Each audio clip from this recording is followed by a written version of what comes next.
Pilihan raya ini akan memperkukuhkan lagi kerjasama yang telah pun terjalin antara parti-parti dalam kerajaan perpaduan ini. Ini bukan senang nak urus berapa banyak parti? 19 parti yang duduk dalam kerajaan perpaduan ini. Bukan senang nak urus dengan pelbagai latar belakang ideologi, pemikiran dan sebagainya. Tapi alhamdulillah PMX berjaya untuk menguruskan ini dan semua pun sebenarnya telah pun menurunkan ego mereka dan akhirnya kita telah berjaya dan khususnya yang terakhir itu di Ninggiri dan juga di Mahkota telah membuktikan memberikan satu indikator yang sangat jelas. Jadi pilihan raya kali ini tidak ada apa-apa indikator bagi saya. Dia sebaliknya memperkasakan indikator-indikator yang telah pun ditunjukkan di di dua-dua pilihan raya itu, menunjukkan bagaimana kerjasama ini tak mampu dirongkai oleh apa-apa serangan-serangan daripada kebodohan politik dan kepekakan politik pembangkang ini.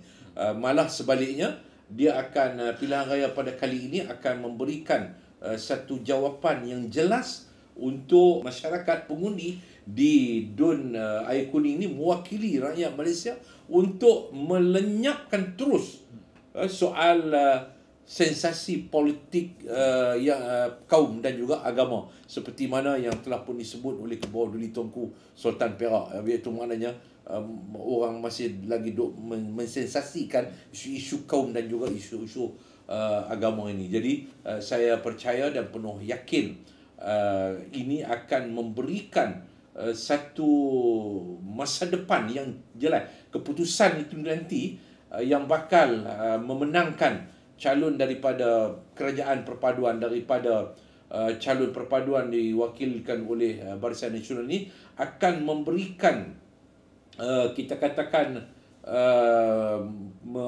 akan memberikan satu petunjuk tentang masa depan pilihan raya umum yang akan kita hadapi pada pilihan raya umum yang ke-16 nanti ini, ialah dengan satu kesepakatan yang kuat dan malah akan lebih memantapkan lagi kedudukan kerajaan yang bakal dibentuk selepas daripada pilihan raya umum yang ke-16 itu nanti, insya-Allah.